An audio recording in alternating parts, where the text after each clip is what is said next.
Welcome to this explainer. Today, we're diving deep into Textron's second quarter 2026 earnings to unpack their massive $3.8 billion quarter and honestly, a truly fascinating strategic shift in their overall business model.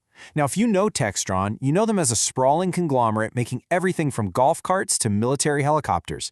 But this quarter signals a major, aggressive pivot toward aerospace and defense that we absolutely need to talk about. The implications here for their future valuation are huge, so let's get right into it.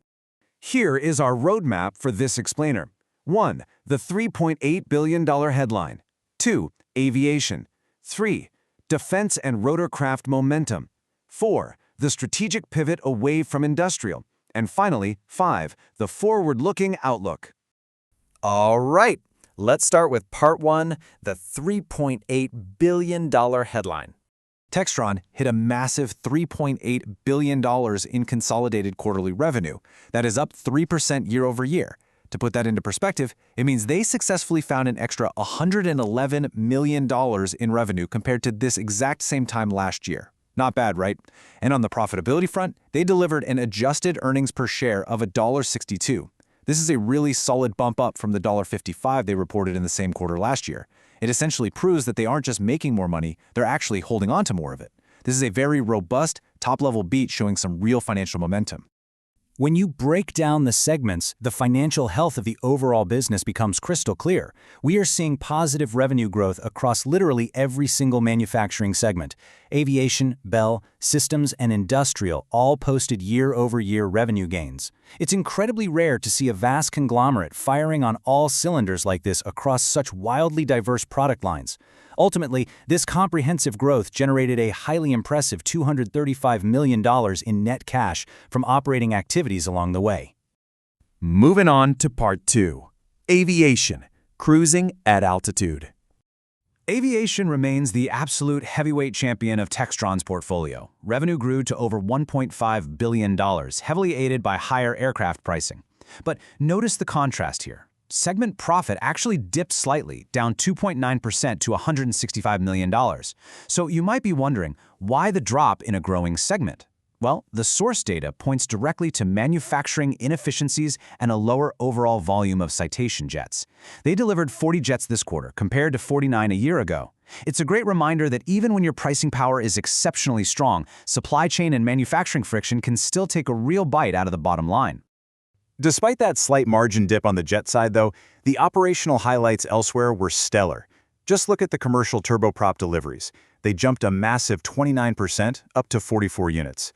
Plus, the new Ascend program is successfully scaling up operations, and the very first 5 aircraft were just delivered to NetJets. And they aren't resting on their current models either. They're actively future-proofing their product pipeline. The new M2 Gen 3 has officially joined the CJ4 Gen 3 in the critical FAA flight test phase. This is exactly how you secure long-term market dominance.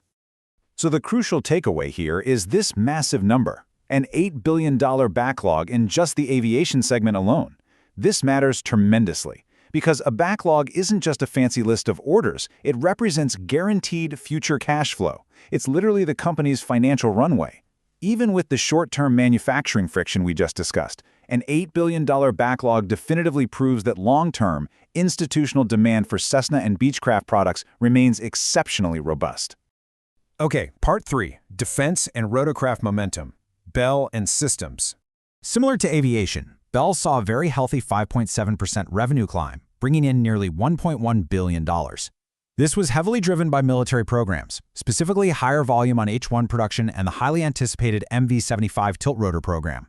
But once again, we see profit margins experience a slight contraction, down 6.3% to $75 million.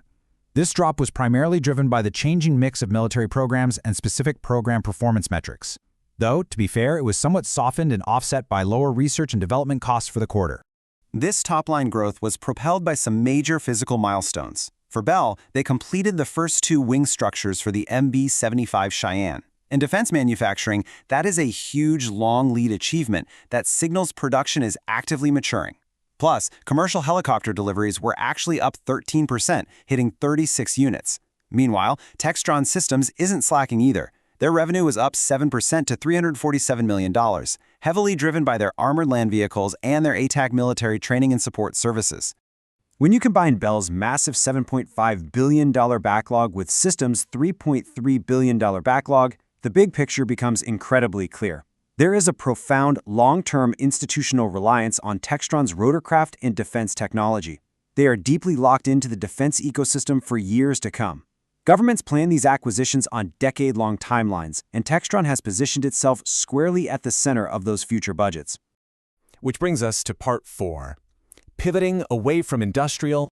In their press release, Textron announced they have officially initiated a sale process for their entire industrial segment. This brings up a massive question that I want you to consider. Why would a company put a thriving segment on the chopping block? Seriously, it's the most fascinating strategic pivot of the entire quarter, and understanding it is key to understanding Textron's future. The question is even more puzzling because the industrial segment actually performed quite well this quarter. It brought in $848 million in revenue, up 1.1%, and jumped its profit by over 9% to $59 million. This significant profit boost was largely thanks to higher pricing, net of inflation, which even included recovering funds tied to tariffs under the International Emergency Economic Powers Act. Essentially, they successfully recouped costs from some very complex international trade restrictions. By all standard metrics, this is a healthy, growing business unit. And the operational wins were clearly there too. Kautex secured a brand new business award for its pentatonic battery enclosure solution, and EasyGo is seeing an improving market environment as their personal transport vehicles grow across consumer and commercial markets. But it's a tale of two entirely different worlds. They are winning awards for EasyGo golf carts while simultaneously building next-generation military tilt rotors. Textron realized that to unlock maximum shareholder value, they need to shed the golf carts.